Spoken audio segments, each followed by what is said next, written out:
Lo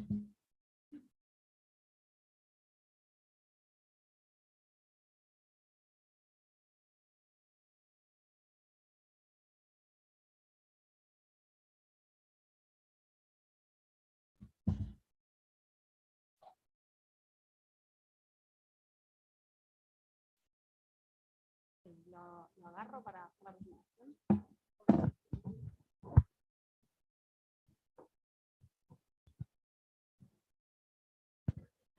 Bueno, hola, buenas tardes a todos. Muchísimas gracias por estar acá. Les damos la bienvenida. Este es el primer seminario de un ciclo que arranca hoy, un ciclo de seminarios de un proyecto PICT que se llama Experticias, Activismos y Políticas Públicas.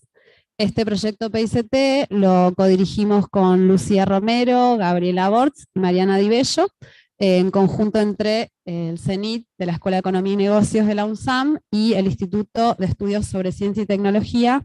¿Sigue funcionando el micrófono? Sí. Okay. De la Universidad de Quilmes. Bueno, el proyecto, el título es Nuevas Agendas Políticas en Salud, Ambiente y Alimentación en Argentina, Experticias, Activismos y Políticas Informadas en Evidencia. El proyecto analiza las relaciones entre saberes expertos, distintos tipos de activismo y la agenda política de temas controversiales en salud, alimentación y producción de alimentos.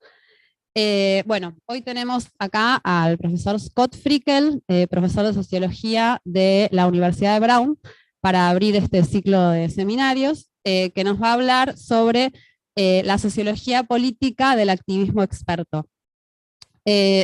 Scott Frickel es sociólogo de la ciencia y sus temas se centran en la intersección entre la naturaleza, la sociedad y el conocimiento y la política.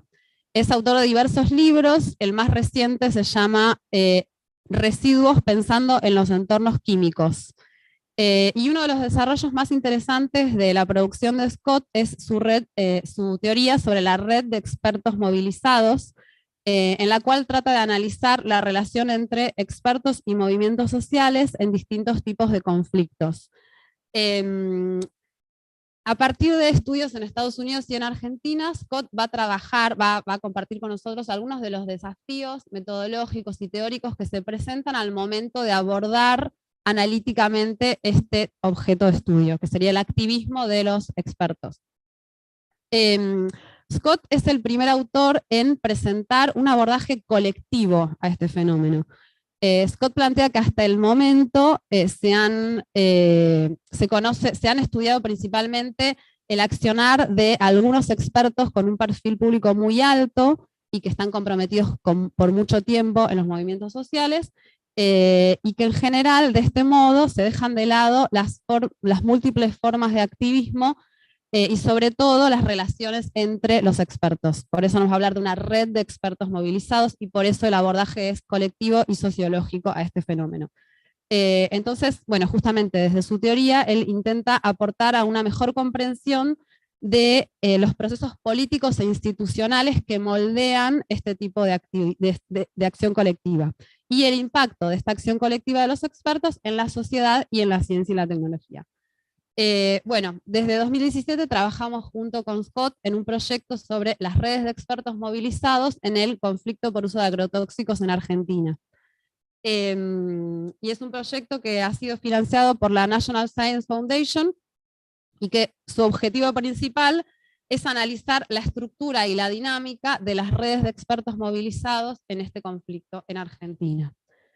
Y cómo estas redes han tenido impactos en los objetivos políticos de los movimientos sociales y a su vez en la conformación de un nuevo campo de conocimiento en el país sobre salud, ambiente y agricultura.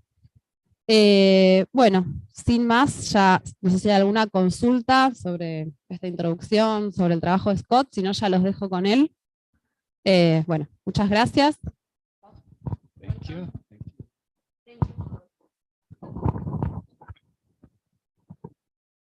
Thank you very much, Florencia, for what I'm sure is a lovely introduction.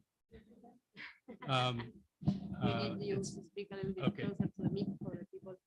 Sure, sure. It's a great honor to be here and a pleasure as well. I want to apologize in advance for giving this talk in English. I wish dearly that I could speak to you in your native language, but alas, I can't. So as I think Florencia described to you in the introduction, she and I have embarked on a collaborative project to study the mobilization of experts in the anti-spraying movement in Argentina, a project we began, we think, in 2017, a project that was going along very well until the COVID pandemic threw everything into a standstill. So this trip, my trip here the past week and into next week is sort of a a reignition of the project, and we're planning to make lots of progress while I'm here.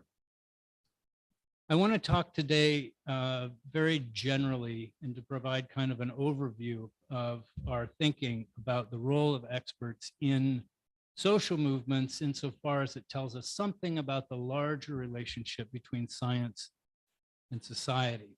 In the United States, science gains much of its authority by claiming a position outside of society, outside of social and economic interests, and above or beyond politics, right?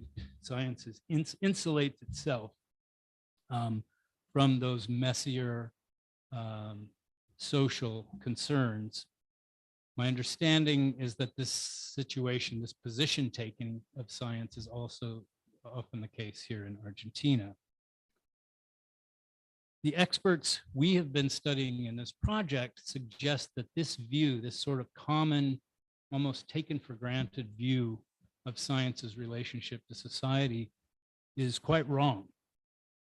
And our goal in this project is to try to understand experts' contributions to society through their engagement with social movements and to understand how those particular political achievements among scientists are produced. One of the really exciting things for me about this project is the opportunity to work on a project that takes place in a different part of the world than the place that I'm used to studying. And I'm learning lots about the ways in which the political and economic and industrial and scientific history in this country differs from the United States and poses very important and interesting theoretical challenges to the way that we think about these sorts of social and scientific dynamics. In Argentina, political mobilization into social movements happens, we think, quite differently from the way it often seems to happen in the United States, in part because the social movements here seem much closer to the ground than many of the movements in the United States, which is to say social movements in Argentina are less institutionalized. They are more horizontal and less vertical. There's less hierarchy within social movements than is typical of the United States. Organizations here often command fewer resources, economic and otherwise. And they are, where in the United States, it's important to distinguish between grassroots movements, that is, movements that are organized from the communities, because so many of the movements in the United States are not organized that way. They're organized from the national level with large, very large donor-funded organizations that command millions of dollars in annual budgets. Here we find movements, again, as I said, much closer to the ground, and I'm thinking about the important role that neighborhood assemblies play in social movement activism in this country. These kinds of close neighborhood organizational structures don't exist in the same way in the US. So it's, for me at least, it's a very theoretically interesting sort of ground to investigate.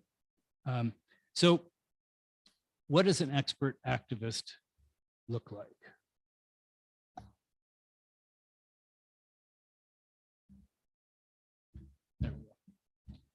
Two photos here. One you may recognize, one you probably don't. On the left, Andres Carrasco, an Argentine molecular biologist who passed in 2014, was known and quite famously, or maybe infamously, depending on who you ask, for studying the effects of glyphosate used in the pesticide Roundup and the effects of those chemicals on embryonic development. He was an important lab director at CONICET and the University of Buenos Aires. And the image you see there is the front page of Pagina 12, where his study was first announced to the world, which was radical here and elsewhere, certainly in the United States, because most of the time scientists publish their research in peer-reviewed journals. And this one was really distinctive and important in interesting ways for coming out in the national press or being exposed in the national press in this way. On the right is a photograph of James Hansen. He is a climate scientist working for NASA, the US Federal Space Agency, upon the one of his many arrests, this one taking place in Washington, DC in 2011, where he was part of a protest against gas and oil pipelines that were running through the central part of the United States. Both of these scientists are high profile.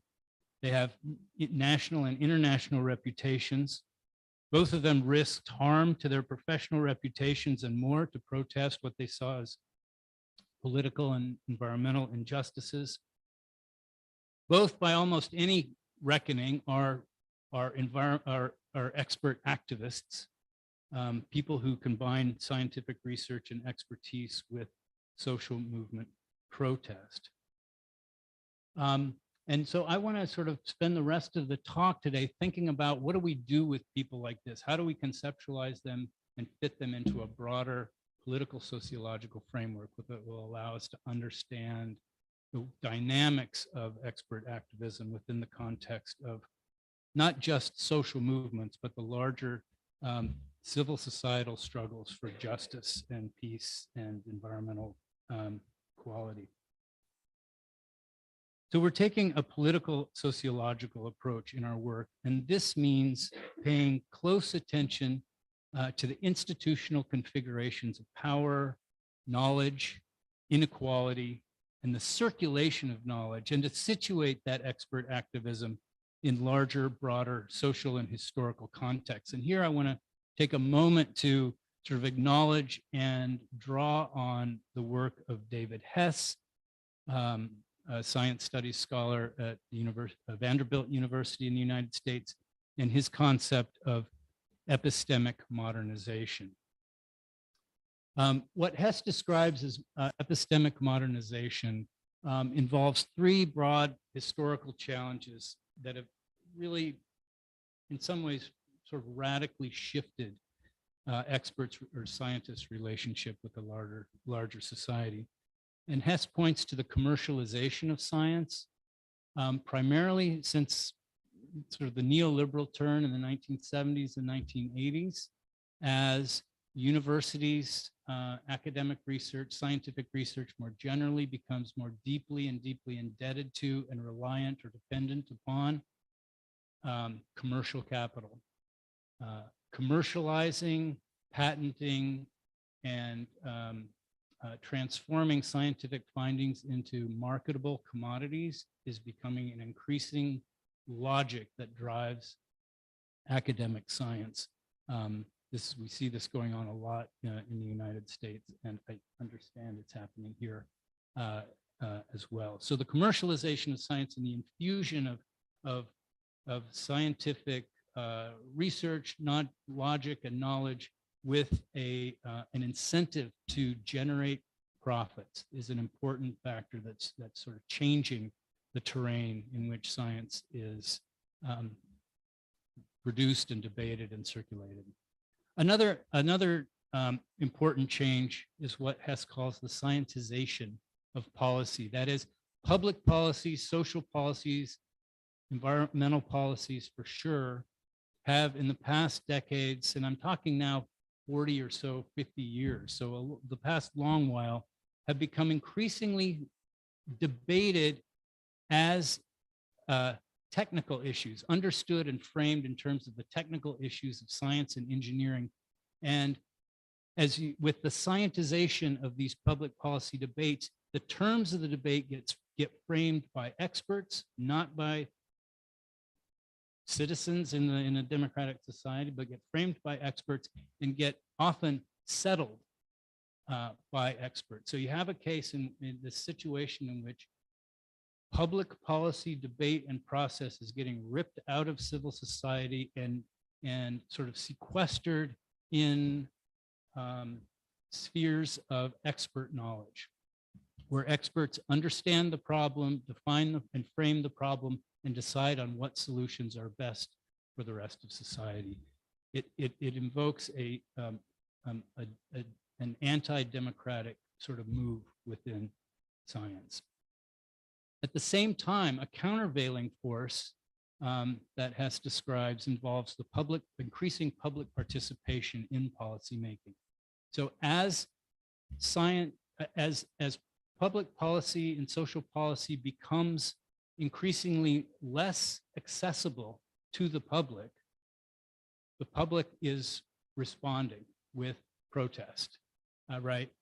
So it's many times issues of scientific and technological debate produce public social conflict. And when you can see this on down the line, it doesn't matter what topic we're talking about, what sort of scientific knowledge is at issue. There's lots and lots of conflict happening around policy making now, in part as a reaction to or response to this increasingly technocratic sort of way of conducting public policy. What does this mean for science and for us in this project? It means, first and foremost, that we need to think about science as a contested political field. It's not some rarefied, isolated, autonomous sphere of discovery that is free of politics and social conflict. It's deeply embedded within fields of struggle. Similarly, because of the scientization of public policy and the sort of reactions, the public reactions that has provoked, we also need to think about, or I've been sort of really working to think about social movements increasingly as struggles over the legitimacy and deployment of expert knowledge. Social movements struggle about whose knowledge counts, what knowledge is valid, who gets access to it, who gets to control it, and what institutions and societies do with that knowledge. And consequent to both of those sort of large scale changes, the boundaries between science, expertise, and the lay public or society at large is not so much eroding away as, I would argue, proliferating. There are more boundaries being created rather than less. Those boundaries are sharpening the lines of conflict as we see science become a part of social movement struggle across all different types of movements. And they're raising the stakes for social movements who now need to invest in their own forms of expertise.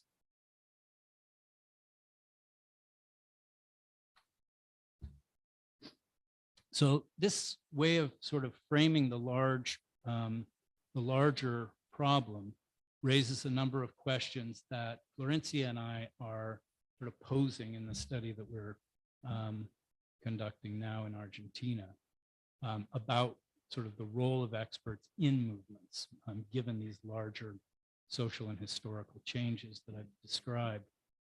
Who are these people? First and foremost, where do they come from? That is, what are their institutional positions in society? What do they do when they are doing activism? That is, what does expert activism mean in a practical sense? What does one have to do as a scientist to be political, to mobilize? What does that look like?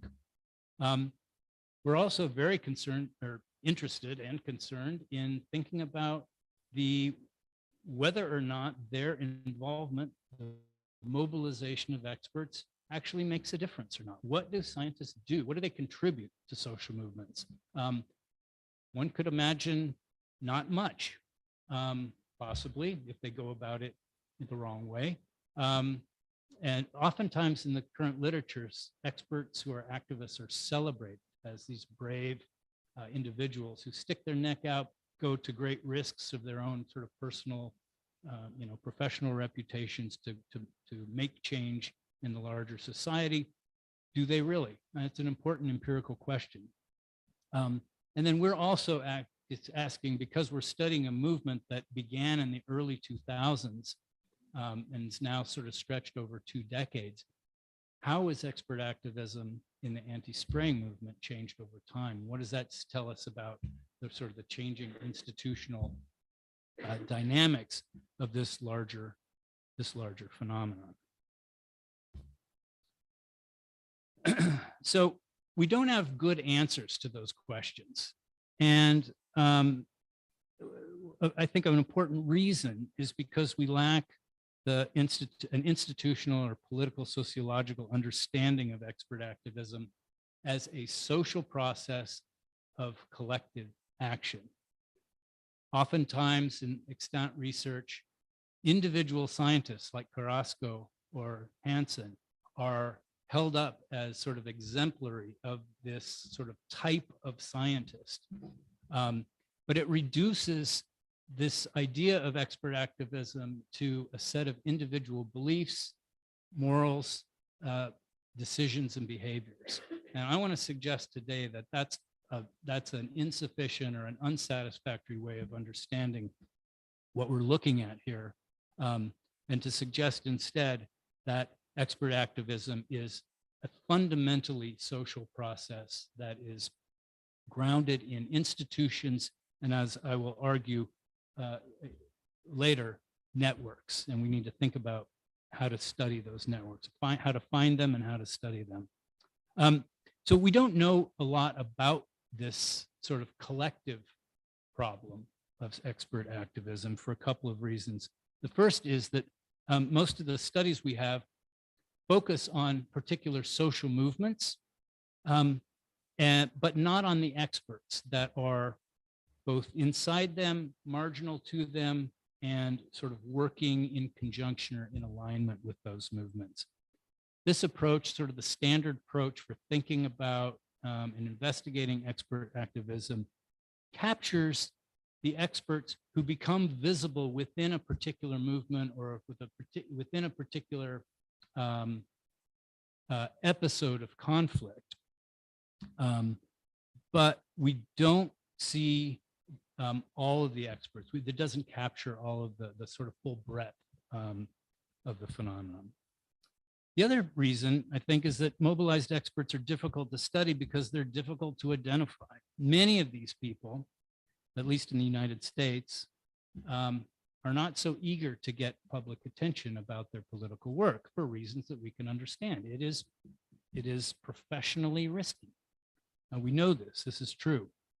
And so they work behind the scenes. And in this sense, Carrasco and Hansen are the exceptions. Maybe not because expert activism is so exceptional, but because visible expert activism is exceptional. But these are empirical questions that we want to try to understand. So we've developed a series of studies, and over the course of those studies sort of come to develop a particular methodological approach, try to find people who are not particularly socially visible and who may even not want to be found.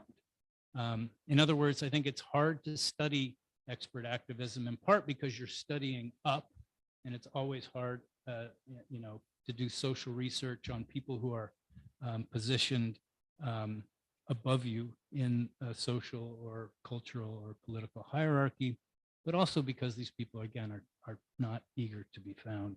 And so what we've done in the past studies is sort of undertaken a 3-step process where we find relevant movement organizations. We interview those, the organizers, the representatives of those organizations, ask them who the experts are that they've worked with and try to get their names.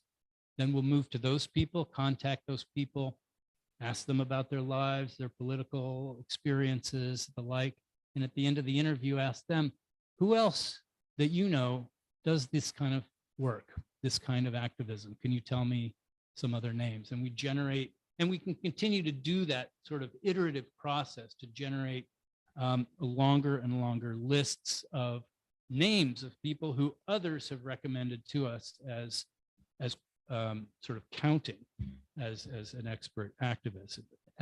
And then, of course, we interview as many people as we can, but beyond that, as the lists grow longer and longer, and as Google and the internet allow other forms of investigation, we can find websites, we can find CVs, and we can learn a lot of biographical, educational, occupational, and career information about these people without even talking to them, right? And so we've tried to do that in several studies. And just very briefly, I'll show you the kind of the first 3 studies in this graph are projects that I've done and published or am in the process of publishing, one taking place in Washington State involving alternative agriculture, one taking place in Louisiana involving movements for environmental justice, a current project that's situated in Boston that looks at sort of the intersection of urban development and environmental movements in the city of Boston. And you can see there that we've done, a number of in-depth interviews with each case, but then note that the biographical data we've collected on far more people than people we've interviewed. And that's because, as we interview these organizers and then the first wave of experts and then the second wave of experts, that list of people to contact grows and grows. And it was very exciting to me when I first started doing this to realize that there are way more people doing this kind of stuff than the literature had led me to believe, right? According to the literature, this is super rare. And even when you talk to a lot of the people involved in the movements, they will tell you the same thing. There just aren't very many activists.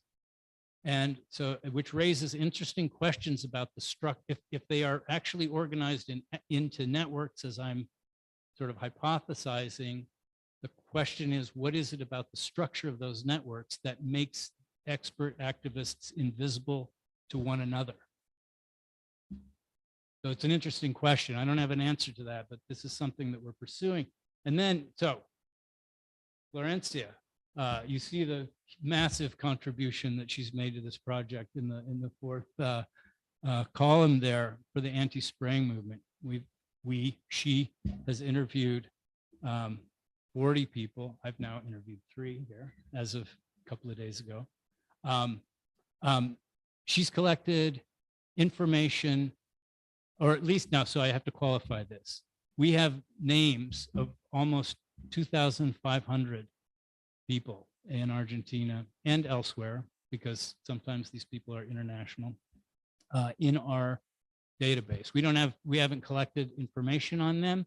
We don't know anything about the nature of their activism, whether they remain active in the movement, but we have a list of a vast number of people who at one point in time were involved in some form of mobilization related to the anti-spraying movement.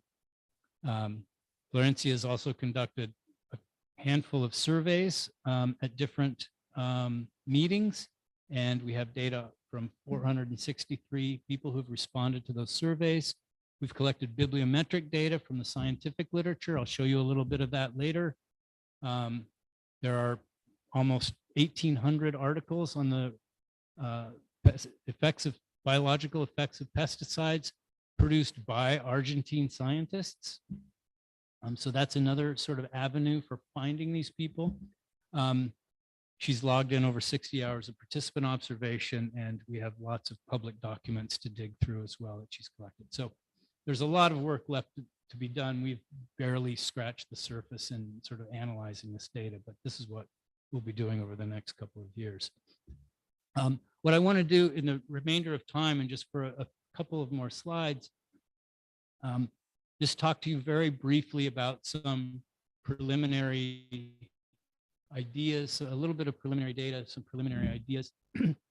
This is a network graph that Florencia produced when she was visiting me in Brown in 2018, 19. So it's very preliminary data. It's very out of date. I don't want you to sort of look at this as like something real, but it's real enough, and it sort of makes a couple of points.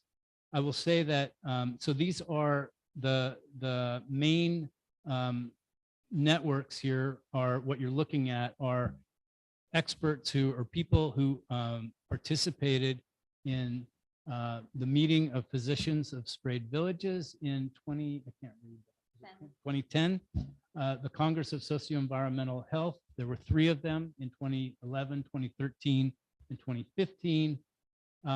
And then some spin-off meetings, one by the Network of Epidemiology of Worthy Science, another larger, more international Congress on put on by the Union of Scientists Committed with Society and Nature of Latin America. And these extend, so this network graph is extending over a period of several years. And the nodes, or the points, the dark points, are individuals connected to these different meetings or congresses. And the edges of the network, or the lines, the ties between them, are their linkages. And what you can see is that over time, the people involved in this movement, if the meetings are a proxy measure for expert participation or expert mobilization in the anti-spraying movement, we can see that those people have changed over time, but that there are, in every case, connections. Experts are connected from one meeting to the next in one way or another. We can't say how yet, and we can't, again, I don't think this is a very complete picture, but it gives you a sense of sort of one of the basic theses that we're sort of beginning to explore in this project, which is that expert activism is a function of social networks. And we're trying to figure out what those networks look like, how they're structured, how they change over time, and what impacts they make for the movement itself on the ground. So very generally, and this is sort of, these are ideas that sort of come from some of my earlier work on expert activism, that these networks share some important characteristics. The first key characteristics is that they are, excuse me, boundary spanning structures, in that they cross disciplines, connecting experts in different fields to one another. They're also transdisciplinary in the sense that they connect the academy and and scientific disciplines to communities and to other civil society organizations. So expert to expert and expert to community ties are created through these networks. I should also say that those networks, one question for us is what flows across those networks. By making those connections across institutional and organizational boundaries, we assume, I think, that one of the things that flows that moves across those boundaries is knowledge and information, not just from the laboratories down to the communities, but probably more importantly, from the communities back up into the laboratories and research organizations that produce academic science. And so, one of the things I'm also sort of thinking that these networks are sort of anchored in organizations.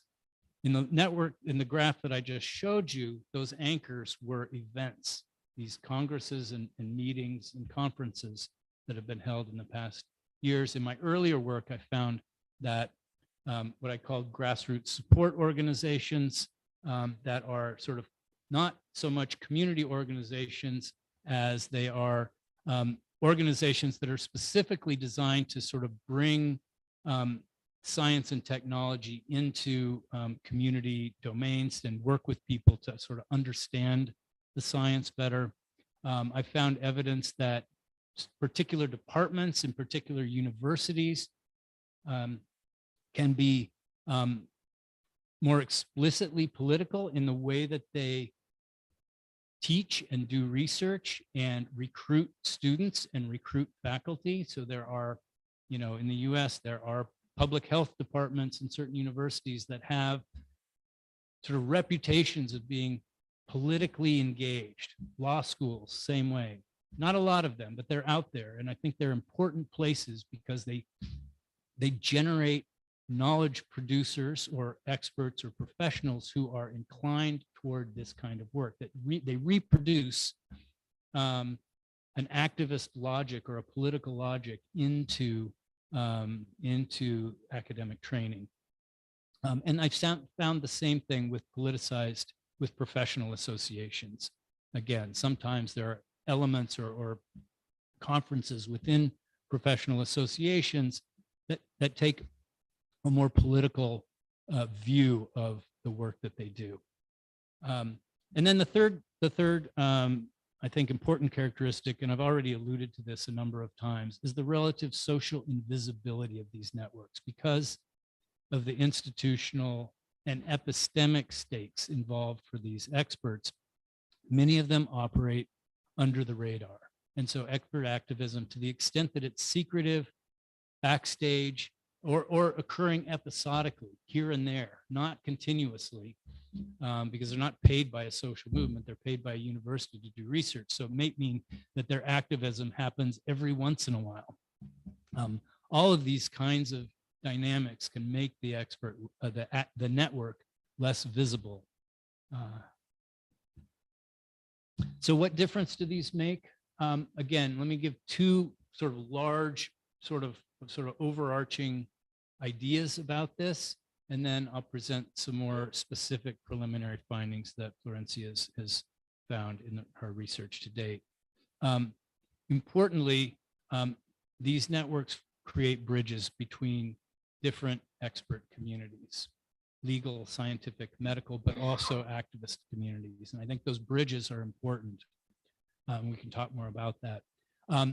I alluded a moment ago to the way that knowledge and information may flow across these networks. And in that sense, I think these networks may operate as cultural incubators. They grow new forms of knowledge and information. As that knowledge moves across the network, it changes. It informs people who do things differently, take up new practices, create new kinds of knowledge, ask different questions. And so I think in important ways, these networks are themselves producers of new knowledge. Again, not easy to see if you're looking at individuals and what an individual produces, but not looking at the broader scope of the network. More specifically, in the anti-spraying case that we're studying now, there have been some material impacts. Political, for sure. At the legislative level, we're still awaiting national change to chemical regulation, but there have been some provincial and municipal level changes.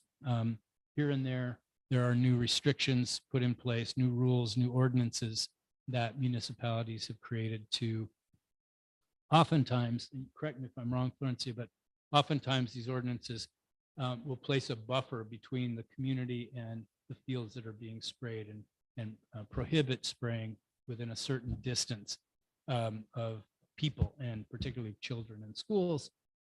Those buffers vary from place to place. They are either implemented or enforced with more or less rigor. So we have to take it with a grain of salt, but it is something. In the judiciary branch, we've identified 17 rulings that have advanced cases on behalf of communities and citizens, again, for establishing restrictions to pesticide research. and in some cases punishing people who have been found to violate those ordinances. This, I think, in our conversations in the past couple of days, it's become quite clear to me, anyways, that the challenge, the strategy of the movement has been to challenge, make challenges in court and through sort of legal representation. And it creates important questions for us about the role of lawyers in this movement as a different kind of expert and their relationship to the scientists as well. At the executive branch, there is a new National Directory of Agroecology within the Ministry of Agriculture that is maybe having some impact as well. We can also point to some civil society impacts. The anti-spraying movement has spawned new community organizations, new expert organizations, and new networks, which is what we are trying to study in particular. It certainly created new knowledge of a couple of different kinds and curricular change. The photo here is from the sanitary camps that were organized in Rosario at the National University in Rosario. Medical students, for those of you who don't know, students in the medical school would be trained in epidemiological practice, go out to rural villages and interview and do health surveys among the communities there over the course of 9 years and visits to 40 villages. They've managed to collect data on over 140,000 rural residents, something that didn't exist before. And so this is a very direct and clear indicator of the power of these networks and the movement that it's engaged with in producing new knowledge, and an important attempt to change the curriculum for medical school students in that university. And then finally, scientific impacts. I mentioned to you before the almost 1,800 scientific research articles that have been published in research journals by Argentinian scientists. I note here that the small but important movement by Los Madres de Itutango back in 2001, when that movement organized with the help of a single biologist? No. I want to get this right. A biologist and 2 physicians. As you can see from that graph, there were very few studies of glyphosate existing in this country. And now, since then, there's been a rapid increase in the number of published scientific studies. One of my hopes is that we'll be able to, excuse me, directly connect the movement to this research output.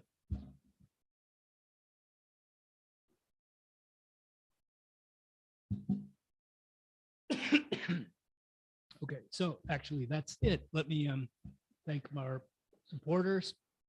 Thank you, the audience, and happy to take questions if I can get my voice back.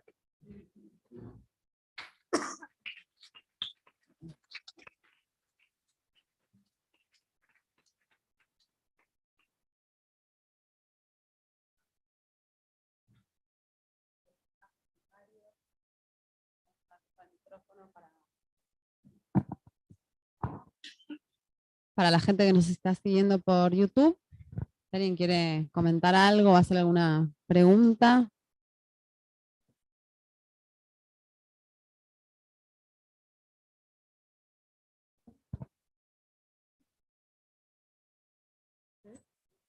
Sí, es para él. La hago de las dos maneras, me dicen. Bueno, no, la pregunta que tenía que ver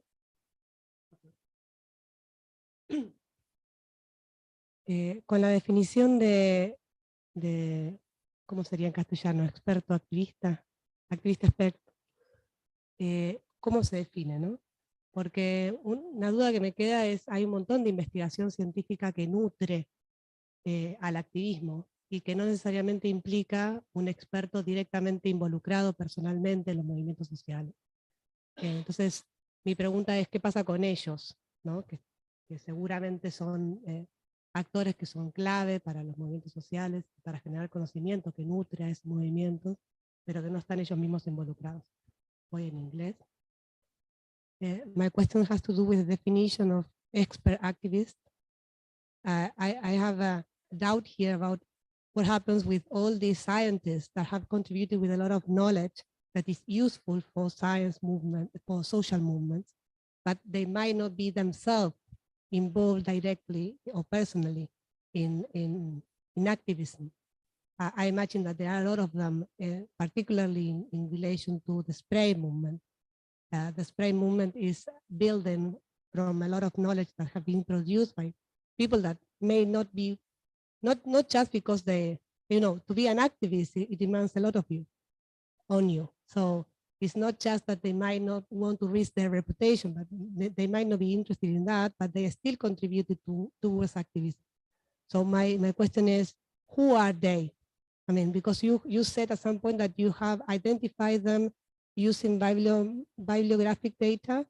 So these people are just scientists that produce useful knowledge, but are they involved themselves in the social network as Florencia was showing, or they are not? And this is like, you understand what I mean?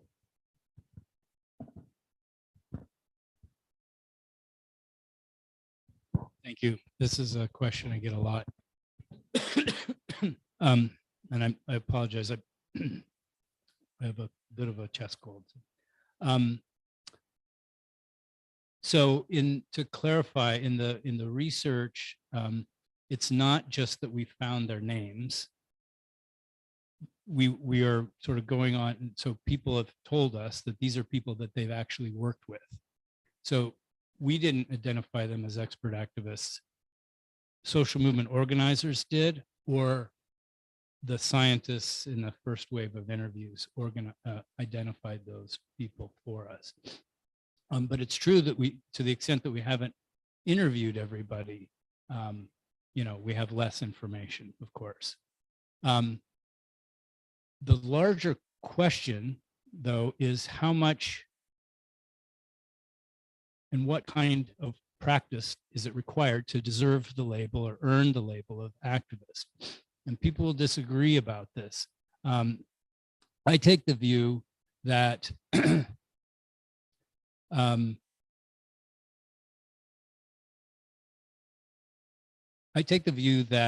activism means working to change society or social institutions. And what that means in one setting is different than what it means in another. So I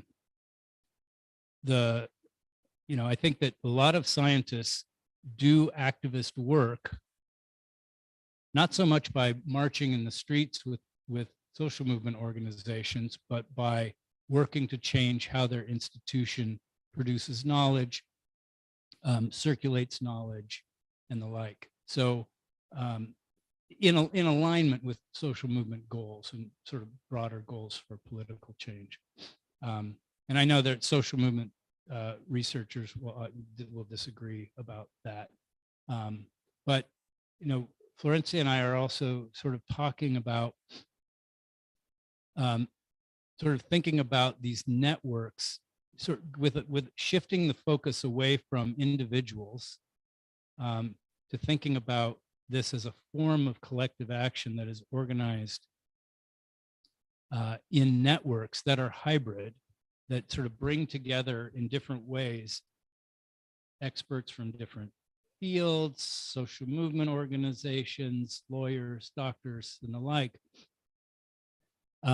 Labeling individuals is less important than understanding how the network connects civil society to scientific and other professional institutions in order to make and press for social change.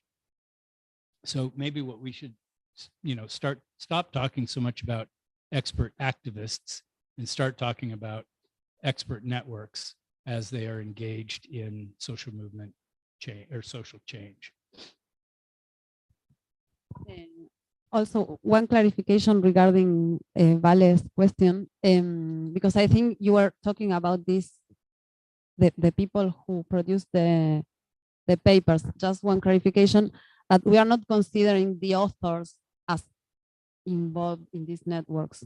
This is just for the moment, because we haven't interviewed any of them. The idea is to interview some of them and see if there is any connection between their work and the social movement, because maybe there isn't.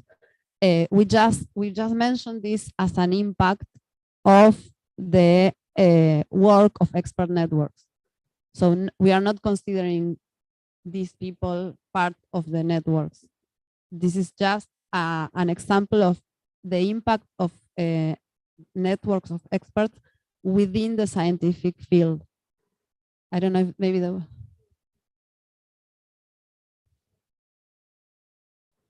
Okay, so that was, yes, these people, and I just told him about that before the talk, that, no, you didn't, that it might imply a confusion. These people, in methodological terms, are people who attended some of the congresses or meetings that we define or predefine as meetings in which that were kind of hybrid, like academic and political, like the Congresses of Social and Environmental Health, and like a Congress, the first Congress of Agroecology, National.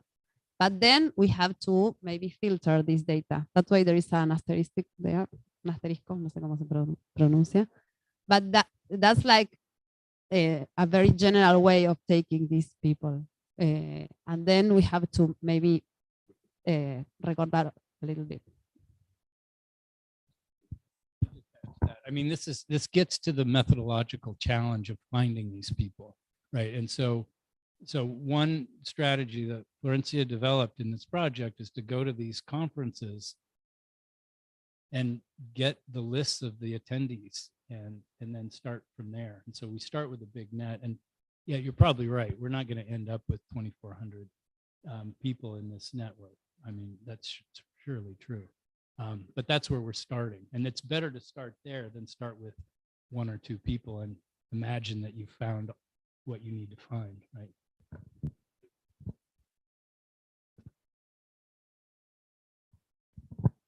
Castellano. Gracias. Thank you.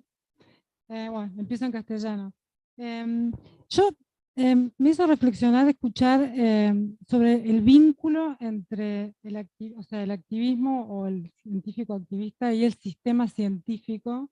Es una reflexión más general sobre el vínculo entre la posibilidad de la existencia misma del científico que es activista y el sistema científico en el que opera, porque bueno, un poco en relación a la comparación que hizo en relación a Estados Unidos y Argentina, y también de esta tendencia a la privatización de la ciencia, que hace como más difícil obviamente la posibilidad de la mera existencia, si todo el sistema científico empieza a responder a una demanda del sector privado, a las demandas del sector privado, es mucho más difícil que esta clase exista.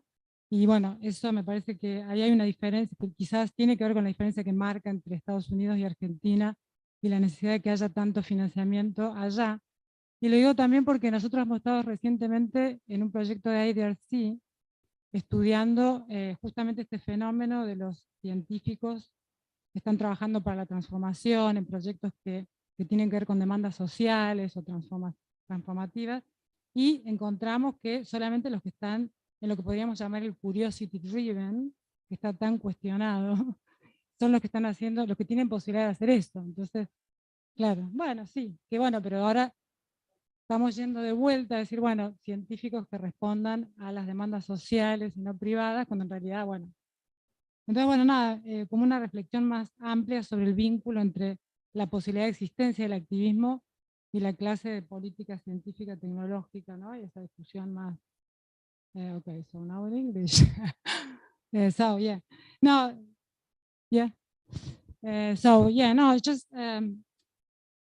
listening to you make me think about the relation between the existence of this, or the possibility of these activists, the scientists, and the, if you want, the configuration of the scientific system in the different countries, because you mentioned the difference between Argentina and the USA, and where in the USA you have much more funding, or you need this kind of activism is supported by large funding, while here is, but also probably one of the reasons for that is that also you talk about the privatization of the scientific activity, and probably in the USA is much more, this process is a step forward in relation to Argentina, where we still have a large part of the scientific activity which is funded by the public system and is still curiosity driven. So just the when you mentioned that, made me think in the relation between the possibility of existence of these activists and when the scientific system is moving in the direction of privatization and so on. And just wondering if you have any reflections about this this relation, no? Because it's more difficult that this activity continues these activities by these scientists when the system goes in the direction of privatization. And I'm wondering, because Argentina is going through this path now, and creates a lot of constant, a lot of scientists that are working there. Yeah.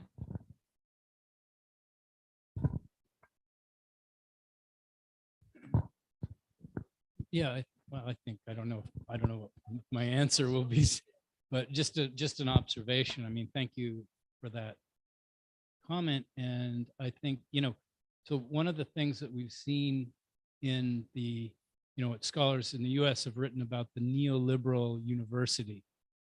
And, one of the real challenges and I think risks or fears of this sort of move towards not so much privatization, well, yes, privatization,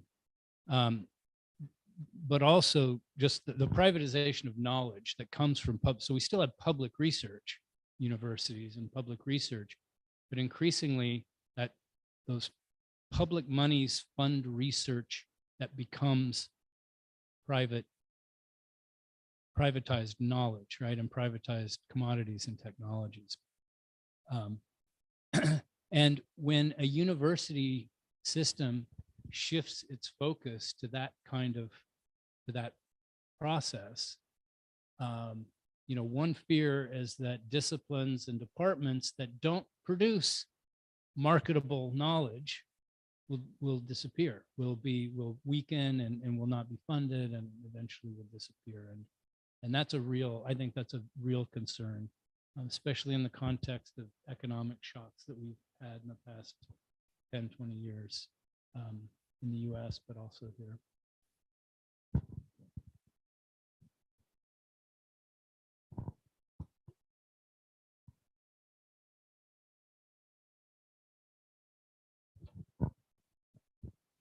Camilo Cristóbal Garber Fuentes agradece primero por la instancia. Quiere consultarle a Scott por su opinión respecto a activistas que involucran en la política directamente, como por ejemplo en Chile. Hay varios científicos con anclaje social que hicieron su campaña apelando a sus saberes expertos y ahora están escribiendo la Constitución. En su opinión, ¿sigue existiendo activismo experto cuando se traspasa la shadow mobilization? Perdón por mi inglés. La pregunta por el activismo experto que es intencionalmente público. Si es posible.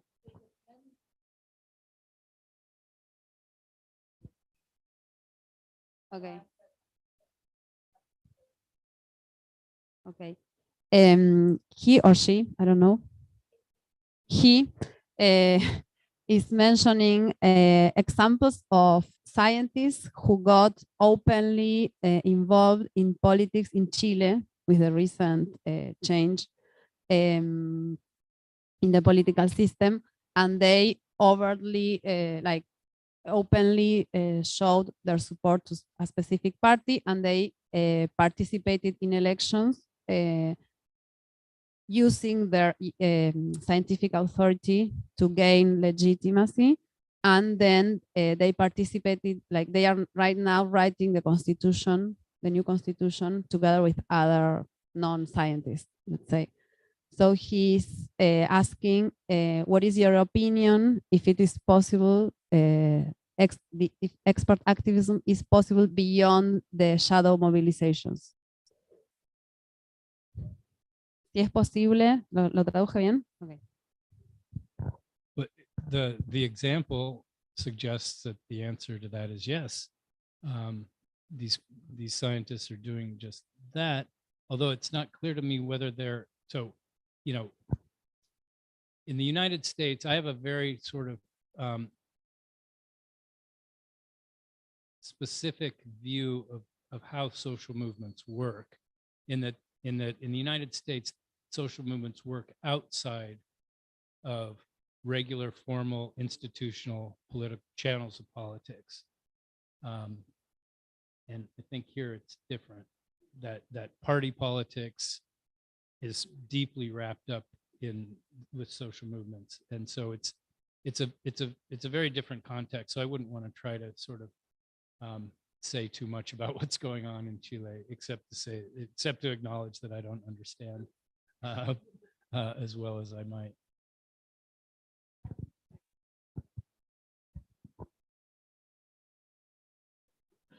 I understood that you wanted to ask if expert activism get out from a shadow mobilization. If they are public, well, do they still, we can still thinking about them as expert activism? Yes, yes. I think that visibility and invisibility of expert activism will be a dimension that maybe will be different between Argentina and the States, because visibility may be invisible, public, as historical questions, as scientific, the system is very political structure. I mean, policy and science here in Argentina and America Latina are more related to historical. So, expert activism, being visible or public, it's like a point in the scientific career, maybe also. In the last years, the system is doing some, like, yes, I mean that the system is also incentivizing experts or scientific to involucrate in policy. So in that term, I would like to have your opinion about if it's possible to make difference between activism and participation. In this way, maybe social movements are more institutionalized. So, like, how expert activism can also be stimulated from states as a way of moderating agenda. So participation and activism, maybe there are terms, so different ways, in which social movements can impact on policy, society. Maybe activism is things like more grassroots movements, and participation or public participation is the way states and economic banks to open the thing, but not so much.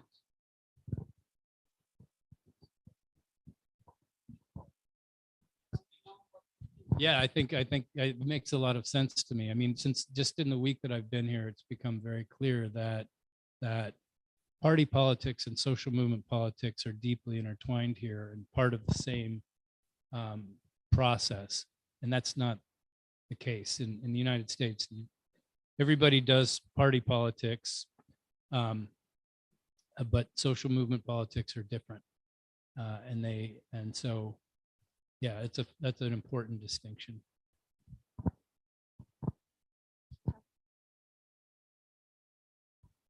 Thank you very much. I will I will omit my Spanish comment because my voice is not in very good shape. First, I want to congratulate Professor Frickel for a very interesting, provocative paper, and also la Escuela de Economía y Negocios por esta iniciativa, me parece fantástica. The paper I found interesting for several reasons. One of them, I think, is that you have used very interesting concepts, or created almost like fractal politics, shadow mobilization. I think suggests many interesting questions.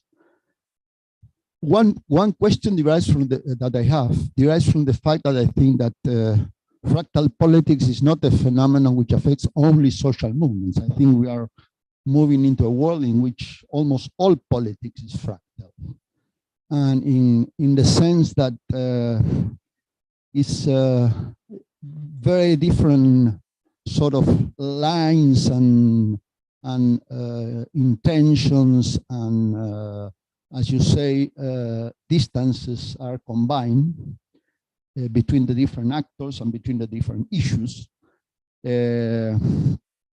especially when we are dealing with questions in which experts, expert activists and social movements are dealing with public institutions, with very complicated private actors and so on. I wonder if you may comment about three questions which I think suggest hybrid points, in which starting from the fact that I think that almost anywhere, but especially in Latin America, it's much easier now to identify, let's say, right-wing causes than left-wing causes. That's to use your classification between right and left. I think we know very clearly what we mean by right, especially with the rise of these new rights everywhere. It becomes more difficult to identify clearly what do we mean by left wing. And I think the reference to Chile just recently made, I think it's, and I have three points in which the titles only, just to make my comment long, in which I wonder if you have any thoughts about that. What happens with social movements with clearly attractive causes that resort to violent tactics? That's a question which I think is very relevant in Latin America and elsewhere also, especially when we identify with very progressive causes that are now emerging. On the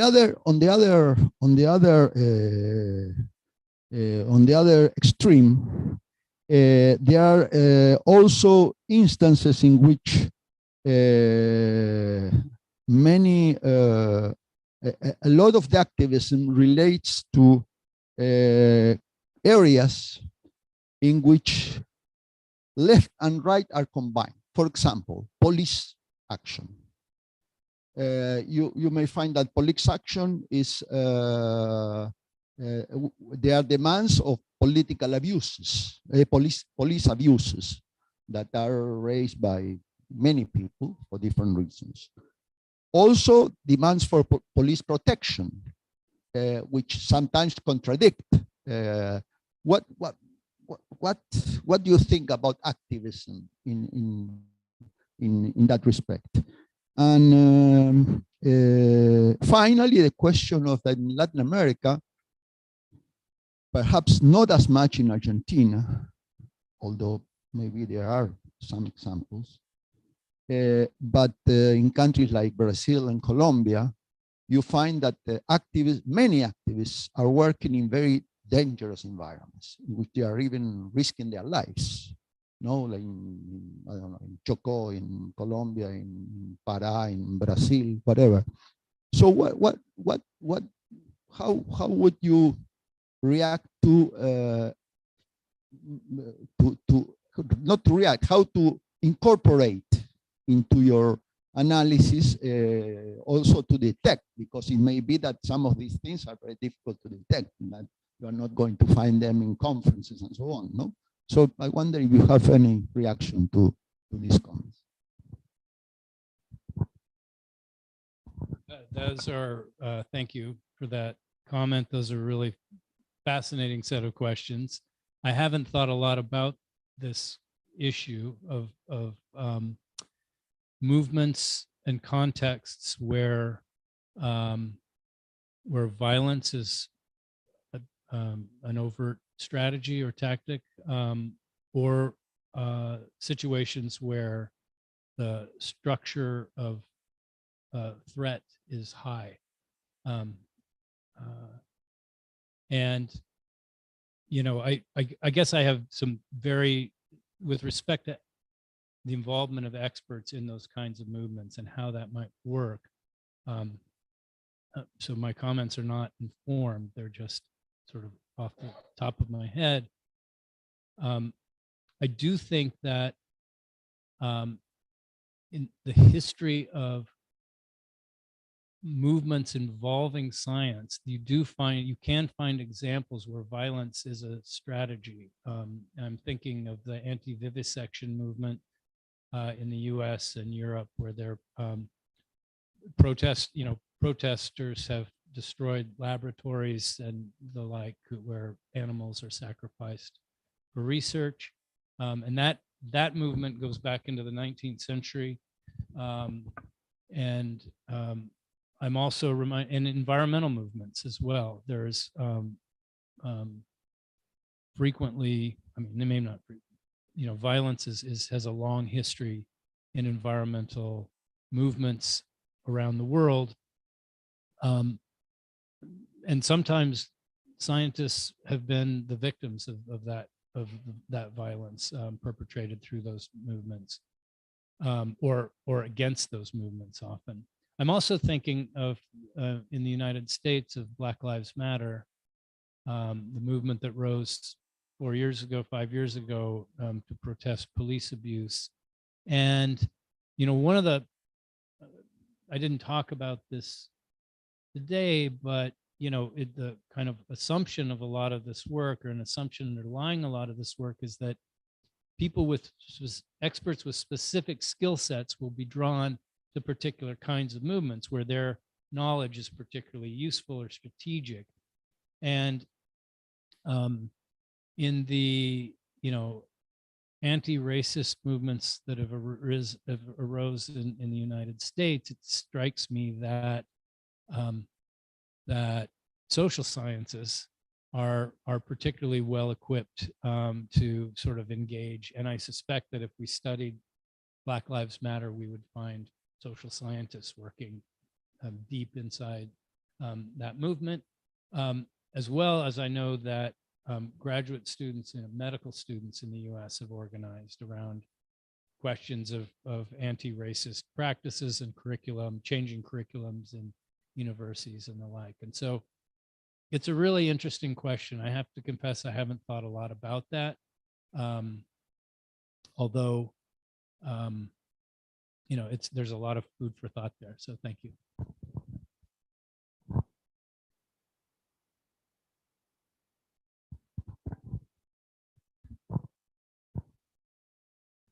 So I'm infinitely grateful to be here, and also so grateful with all the people that organized this conference. And I would like to add another level of complexity to activism in the recent years, and probably that will increase in the following years, which is like the climatic activism.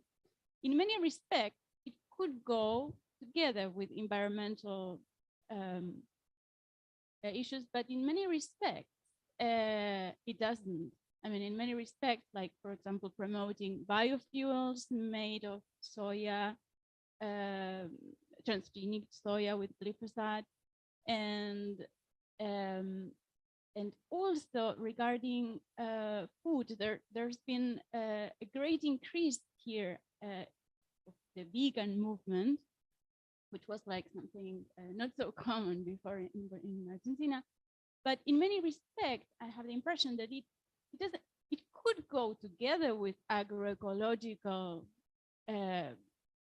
vision, but at the same time, it could replace it, in the sense that a vegan could be very happy eating soya, transgenic soya, or instead of preoccupation about bees and biodiversity, it could be, I don't know, just sugar instead, because they do not eat honey. So in finance, the climatic, I mean, all the environmental initiatives need to are so sort of co-opted by the climatic finance it's sort of swallowing somehow some environmental issues. So there could be and also the initiatives that were resisted, like transgenic wheat and stuff, they are promoted as climatic innovations because against drought or so. So I see a potential. I mean, I'm doing a master in, I'm a lawyer, environmental lawyer, but I'm doing a master in law and economy of climate change. So I'm seeing inside those tensions. So well, I would like to, yeah, just to add that. And I'm also very interested in your vision about like environmental lawyers as experts, which might have also other levels of complexity different from the scientific ones. No? Well,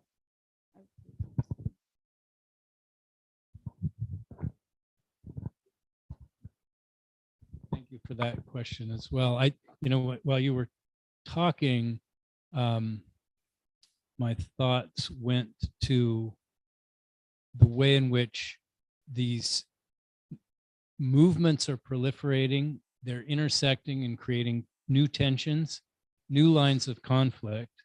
If we take this fractal notion of science and activism seriously, we find, you know, scientists populating movements, different movements that are themselves come into tension or into conflict. And so it is a complexification of the problem, because what you have there is not sort of a simplistic duality between, you know, institutional, traditional academic science and the scientists who go and mobilize into the social movements, but you have different scientists mobilizing into different movements that are working again, and to some extent that are undermining one another. And so the lines of conflict, again, are sort of proliferating, they're sharpening in really interesting ways, not just between movements and the state or movements and industry, but between movements. And so that's a great, really great point. Thank you. And sorry, one last thing regarding the complexity of analyzing environmental lawyers or lawyers in general. That's something that we are starting to deal with in the project, because there are many lawyers who are using some of these papers. Oh, really? Okay. Then we can make we can interview you, please. That would be great.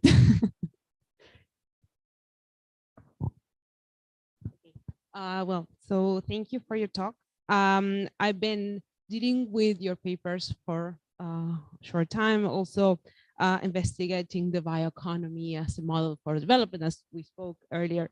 And I had a couple of questions, something that we were discussing with Florencia also during these days, which is, the first one is, what would be your intake of the use of this theory, this idea of expert networks and expert activism, regarding if you see, and from what Professor said before, like the kind of going to the right wing of the thing.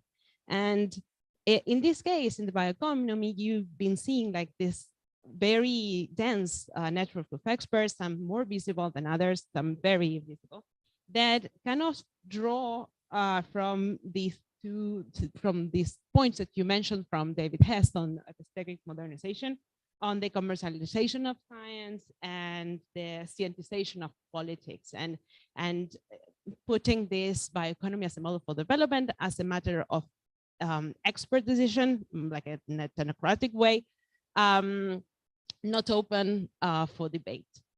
And in that sense, the question is, if there's a line, if you can you perform some boundary work on what the expert activists are, and if this can be considered also some sort of activism in a way or not? And if can you draw some boundary line between activism and advocacy, from more left wing to more neoliberal approaches on transformation in a way? I will say I could, but I think it'll just get me in trouble. I think, you know, this goes back to Valeria's question as well, and how do we parse this terminology, participation, activism, advocacy. I'm, you know, increasingly of the mind that sort of thinking about those labels don't get us very far. And I think that, you know, again, I would sort of go back to the language of networks and to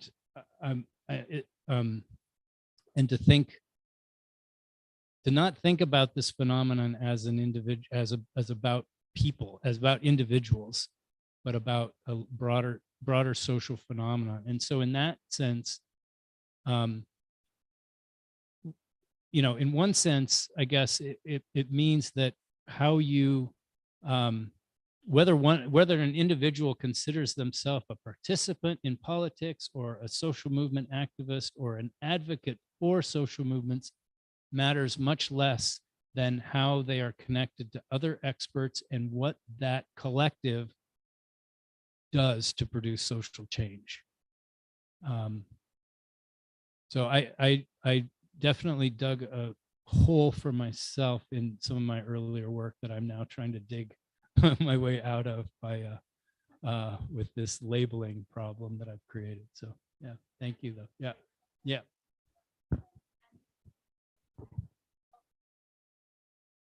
And in terms of the directionality of where social change goes?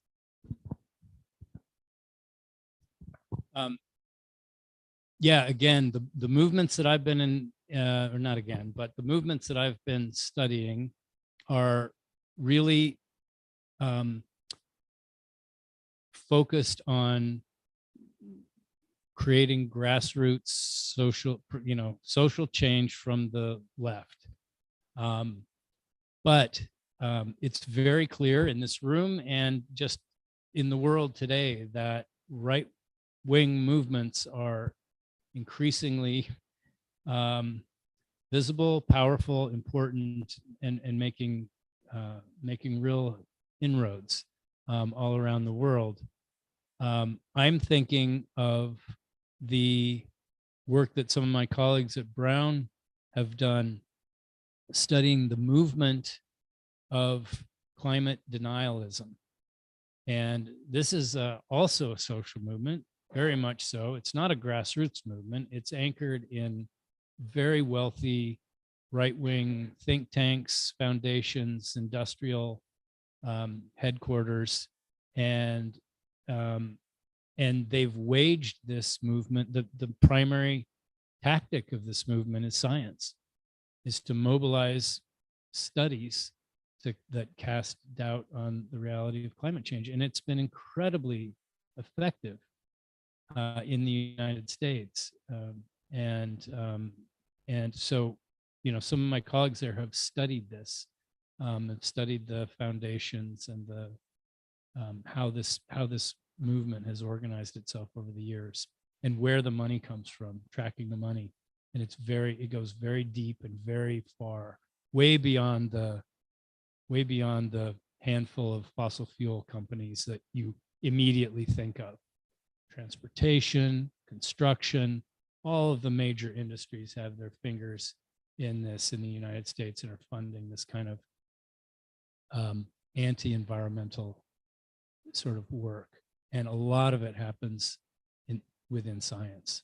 So, I mean, you're absolutely right. I mean, everybody that's sort of cautioning about the left it's a really important, and as far as I know, untapped sort of area of study.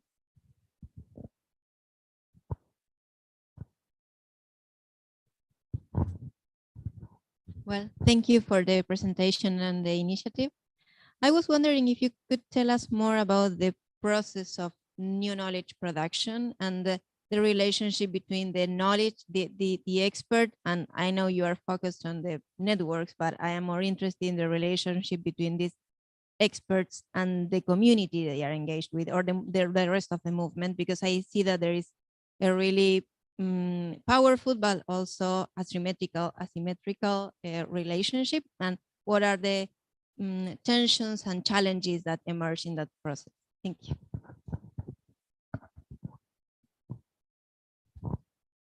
Yes, thanks for that question. That's a great one and important. And you're right, there are, in these sorts of situations, in my own work and work that colleagues have published, there are very real tensions that emerge in these situations where scientists drop into a community to help, right?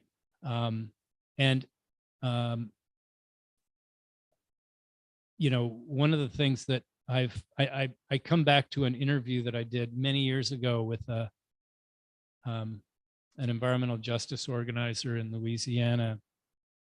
And I was talking to her, it's at the very, very beginning of this project. And we were talking about, I was asking her about experts and what role scientists in the local universities, do you talk to these people? Are they helping you out? And my assumption was that they were, you know, when you could find somebody that helped, it would be a great thing for these communities to have somebody advocate for them, who help them understand the language of regulation, help them collect their own data, interpret the data, compare it to the regulatory limits, make presentations and the like. And she said, scientists are helpful to me if they're there when I need them. If they're there when I don't need them, or the cameras go away or whatever, or the struggle, the episode, the moment of struggle is dissipated, they don't do me any good. She really looked at these experts in a very instrumental way. Can they help me make progress right now? I need it now. If they're there for me, great. Often they weren't there for lots of reasons, right? I mean, one of the things I've written about is how in the United States, the university has this temporal dynamic that's built around semesters and winter break and summer break, and people leave and go off. And a lot of professors organize this kind of work as classroom activities. So, you know, it's all built around an academic calendar that has nothing to do with the temporality of politics and conflict in communities. And so oftentimes I think experts are useful to grassroots movements when those two temporalities momentarily coincide. And oftentimes they don't. But let me just add an addendum onto that point, which is that I think one of the value of thinking about networks in this context is that the networks can sort of smooth out the ripples of temporal difference across these two kinds of activities, right? Grassroots political struggle, academic research, they happen at very different timeframes and rhythms. But if you have a network that sustains people at some level, indirectly sustains their engagement in movements, then I think that the potential for my organizer friend to find the person she needs when she needs it is multiplied, right? One comment, that's exactly what Annabelle told us 2 days ago. we went to Exaltación de la Cruz, where there is a conflict about the springs. And one of the activists there, she exactly mentioned that, like the experts that she found, let's say, most useful and more interesting to be involved with their fight were a few, like 4 names she gave. And she said, I can text them at 2 a.m. if something is going on, and they're gonna help us, and they are gonna come here, and like they were available in the moments that they needed it. So just an example, it just rings a bell. ¿Hay alguna otra pregunta, comentario? ¿No? En el YouTube. ¿Alguien que quiera preguntar algo en español y que lo traduzcamos? Que no se anime a hablar en inglés. Bueno, si no, los invitamos a tomar algo, unas gaseosas, un vinito, acá al hall. Y perdón, por último, acá. Los invitamos al próximo seminario del mismo ciclo, que va a ser el 24 de junio a las 17 horas, un viernes. Será sobre expertos y experticias en español esta vez, y va a estar coordinado por Mariana Di Bello, que está acá con nosotros. Bueno, y vamos a enviar el artículo para leer. Sí. Sí.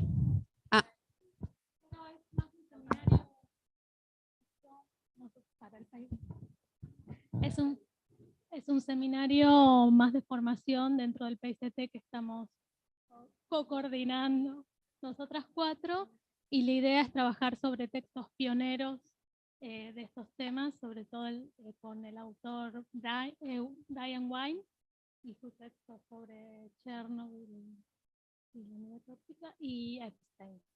Sí. La idea de este espacio fue poder abrir así, inaugurando de lujo el espacio, y después desde ya, como a todas las personas que se anotaron para venir, les vamos a ir avisando de los espacios de lectura, que ahí van a ser más chicos, más espacios de lectura y formación, pero que quedan abiertos a quienes quieran participar. Están invitados, no somos tantos, así que pueden venir a discutir algo más, seminario. Bueno, muchas gracias a todos y los invitamos acá a la izquierda a tomar algo, charlar un poco informalmente.